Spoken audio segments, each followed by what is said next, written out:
तो पूर्व मुख्यमंत्री हेमंत सोरेन की जमानत याचिका पर गुरुवार को हाईकोर्ट में सुनवाई के दौरान ईडी और हेमंत सोरेन की ओर से लंबी दलील दी गई। ईडी की ओर से कहा गया कि यह मामला मनी लॉन्ड्रिंग का है और ईडी ने उनके साथ साक्ष्य भी पेश किए। वहीं हेमंत सोरेन की ओर से कहा गया कि यह राजनीतिक विद्वेष का मामला है और हेमंत सोरेन के खिलाफ ईडी के पास कोई प्रत्यक्ष साक्ष्य नहीं है। एक सिविल विवाद को जबरन मनी लॉन्ड्रिंग का केस बनाया जा रहा है। ईडी की ओर से पक्ष रखते हुए अतिरिक्त सॉलिसिटर एसवी राजू ने अदालत को बताया कि हेमंत सोरेन ने अनधिकृत रूप से बड़गाई अंचल के 8.86 एकड़ जमीन पर कब्जा कर रखा है, जो पीएमएलए 2002 में निहित प्रावधानों के तहत मनी लॉन्ड्रिंग है। हेमंत सोरेन काफी प्रभावशाली शख्स है और राज्य की मशीनरी का इस्तेमाल करते हुए उन्होंने खुद को बचाने के तमाम प्रयास किए। जमानत मिलने पर सोरेन राज्य मशीनरी का दुरुपयोग कर जांच बाधित करने का प्रयास कर सकते हैं।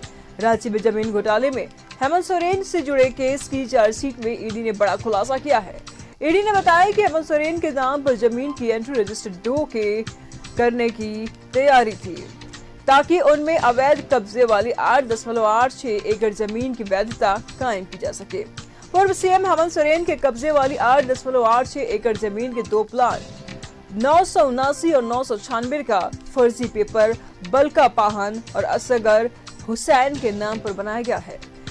ये पेपर अफसर अली ने बनवाया था। हेमंत सोरेन इस प्रॉपर्टी पर बैंक्वेट हॉल बनाना चाहते थे। उन्हें इससे जुड़ा प्लान विनोद सिंह ने व्हाट्सएप पर भेजा था। ईडी ने बताया कि अफसर अली, सदाम हुसैन, प्रियरंजन सहाय, मोहम्मद इरशाद समेत अन्य का गिरोह जाली कागजात बनाने में माहिर थे।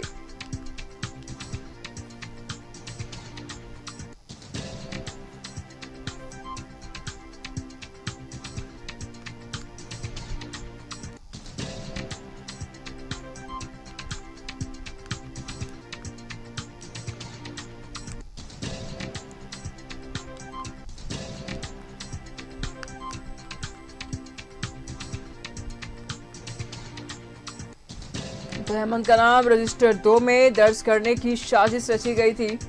ईडी ने बोला कि मनी लॉन्ड्रिंग का केस, हेमंत बोले राजनीतिक विद्वेष। जमानत मिलने पर सोरेन राज्य मशीनरी का दुरुपयोग भी कर सकते हैं, ये ईडी का दावा है। हेमंत सोरेन की जमानत पर हाईकोर्ट में फैसला को सुरक्षित रख लिया गया है। तकरीबन 8.86 एकड़ जमीन में बैंक्वेट हॉल बनाने की योजना थी पूर्व सीएम हेमंत सोरेन का। तो हेमंत का नाम रजिस्टर 2 में दर्ज करने की भी साजिश रची गई थी। ईडी ने कहा कि मनी लॉन्ड्रिंग का केस, हेमंत बोले कि राजनीतिक विद्वेष है। जमानत मिलने पर हेमंत सोरेन सरकारी मशीनरीज का उपयोग कर सकते हैं, दुरुपयोग कर सकते हैं, ऐसा ईडी का आरोप है। लगातार हेमंत का नाम रजिस्टर 2 में दर्ज करने की भी साजिश रची गई थी।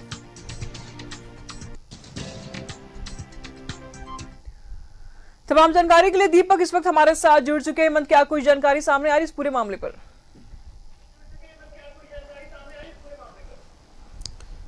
जी बिल्कुल, 8 एकड़ 86 डिसमिल जमीन पर कब्जा करने के आरोप में पूर्व मुख्यमंत्री हेमंत सोरेन को ईडी ने 31 जनवरी को गिरफ्तार किया। लगभग 4 माह से अधिक समय से वो जेल में बंद है। पहले निचली अदालत में जमानत की गुहार लगाई, लेकिन वहां से कोई राहत नहीं मिली। पीएमएलए की विशेष कोर्ट ने उनकी जमानत याचिका को खारिज कर दी, जिसके बाद निचली अदालत के से जमानत अर्जी खारिज होने के बाद हाई कोर्ट में याचिका दाखिल कर जमानत की गुहार लगाया है, जिस पर सुनवाई भी हुई है और सुनवाई पूरी होने के बाद जो झारखंड हाई कोर्ट ने फैसला को सुरक्षित रख लिया है।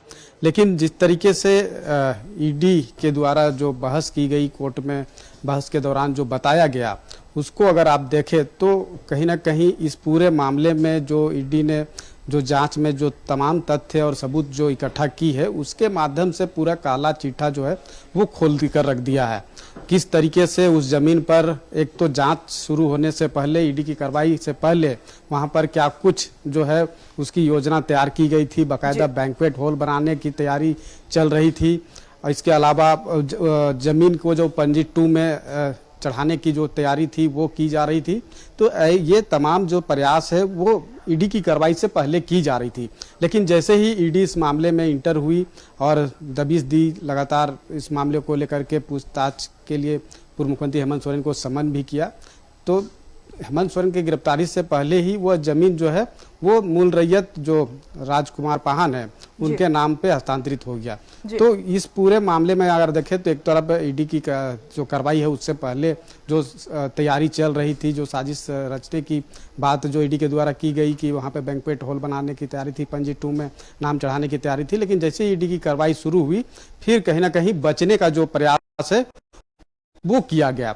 और इसमें अगर पूरी तरीके से जो देखे ईडी जो कार्रवाई की है, पहले पूर्व मुख्यमंत्री हेमंत सोरेन को गिरफ्तार किया, उसके बाद बीते 15 अप्रैल को झामुमो नेता अंतु तिर्की, जमीन कारोबारी प्रिय रंजन सहाय, विपिन सिंह, इरशाद अख्तर, ऐसे लोगों को जब गिरफ्तार किया और जो गिरफ्तारी के बाद जो पूछताछ पे जो चीज़ें सामने आई और जो सद्दाम हुसैन के पास से एक डायरी जो मिला था ईडी को, उस डायरी के माध्यम से भी ये चीज़ों को बताया गया कि अंतु तिर्की और सद्दाम हुसैन के बीच जो है वो पैसे के लेन देन जो है वो हुए हैं। तो तमाम ईडी को जो भी साक्ष्य जांच के क्रम में मिले हैं, जो सबूत मिले हैं, वो तमाम चीज़ों को जो है कोर्ट में रखा और यही कहा कि अगर इस मामले में अगर पूर्व मुख्यमंत्री हेमंत सोरेन को अगर जमानत मिलती है तो ऐसी परिस्थिति में जांच प्रभावित हो सकता है, गवाह को प्रभावित किया जा सकता है, तो ऐसे में इन्हें जमानत नहीं दी जाए।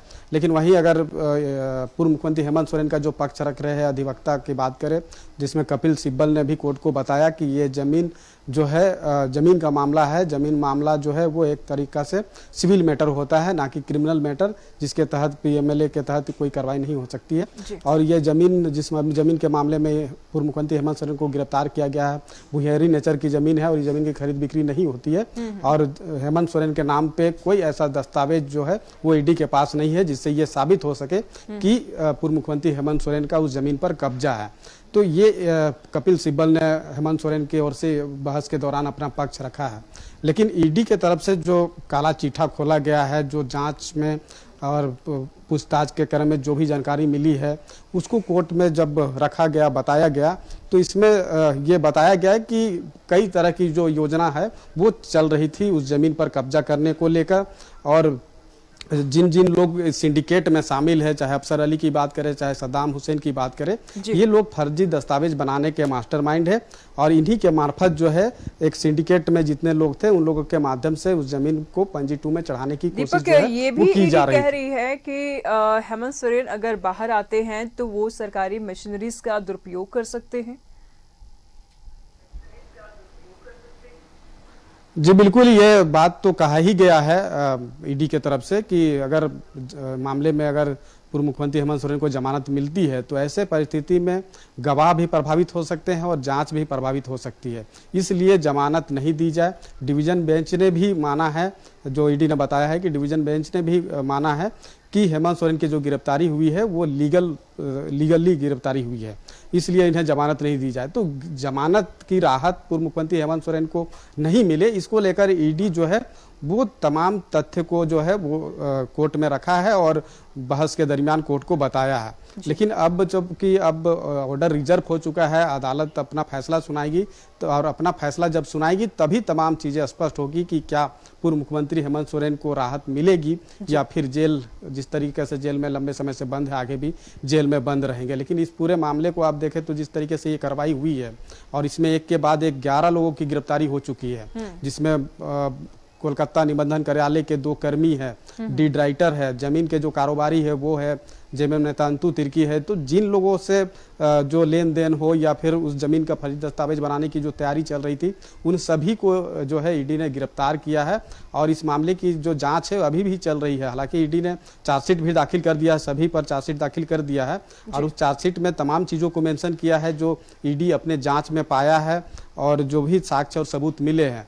अब जब हाई कोर्ट में जब सुनवाई के दरमियान जब कोर्ट ने ऑर्डर को रिजर्व रख लिया, फैसला सुरक्षित रख लिया है, तो अब जब आदेश आएगा उसका फिलहाल सभी को इंतजार है कि वो उस आदेश में क्या आता है। जी, क्या लगता है दीपक, नियर फ्यूचर में अगर बात करें तो हेमंत सोरेन की मुश्किलें बढ़ने वाली हैं या रास्ते आसान होने वाले हैं?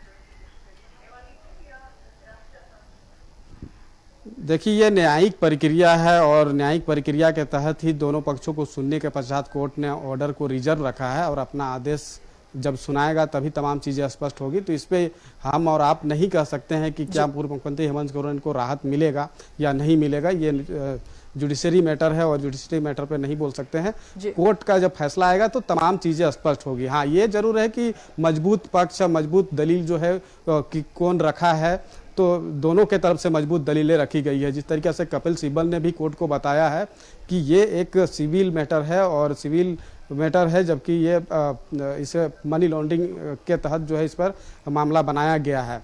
और जो ज़मीन की गिरफ्तारी जिस मामले में की गई है, उस ज़मीन पर हेमंत सोरेन का कब्जा नहीं है, शेड्यूल ऑफेंस का मामला नहीं बनता है और ईडी के पास वैसा कोई भी साक्ष्य और सबूत नहीं है जिससे यह साबित हो कि वह जमीन जो है पर हेमंत सोरेन का कब्जा है। लेकिन उसका काउंटर भी ईडी के द्वारा जो है वो अपने बहस में बताया है। तमाम वैसे मजबूत जो जांच के दरमियान जो एविडेंस मिले हैं उसके आधार पर कोर्ट को बताया है कि उस जमीन पर कब्जा करने की तैयारी किस तरीके से की गई और इसकी पुष्टि किस तरीका से होता है कि उस जमीन पर हेमंत सोरेन का कब्जा है। क्योंकि हेमंत सोरेन के जो पीएस रहे प्रेस सलाहकार अभिषेक प्रसाद उर्फ पिंटू और उस जमीन के जो टेक केयर है संतोष मुंडा, इन लोगों का ईडी के समक्ष बयान है कि उस जमीन पर जो है वो बताया गया कि पूर्व मुख्यमंत्री हेमंत सोरेन के कहने पर अभिषेक प्रसाद उर्फ पिंटू ने अंचल कार्यालय को यह निर्देश दिया था कि उस जमीन का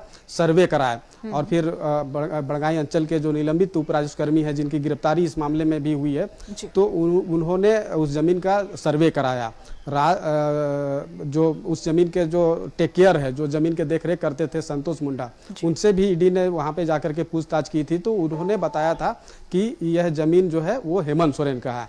इसके अलावा जो आर्किटेक्ट विनोद सिंह के यहाँ जो छापेमारी की गई थी और उनका फोन को रिट्रीव किया गया था, जो व्हाट्सएप चैट हुए थे हेमंत सोरेन और आर्किटेक्ट विनोद सिंह के बीच, तो उसे भी जब पूरी तरीके से खंगाला गया था ईडी के द्वारा, तो उसमें ये बात चीजें निकलकर सामने आई थी कि उस जमीन पर बैंक्वेट हॉल बनाने की जो तैयारी है वो की जा रही थी। हेमंत सोरेन चाहते थे कि उस जमीन पर बैंक्वेट हॉल बनाएं और इसकी जो पूरी तैयारी है, प्लानिंग है, वो आर्किटेक्ट विनोद सिंह के द्वारा की गई थी।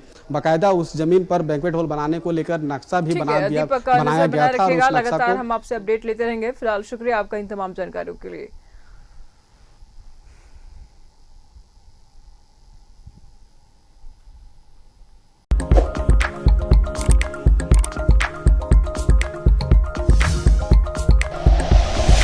Like and share videos, subscribe करें हमारा चैनल और प्रेस करें बेल आइकॉन। न्यूज़ 11 भारत, सच है तो दिखेगा।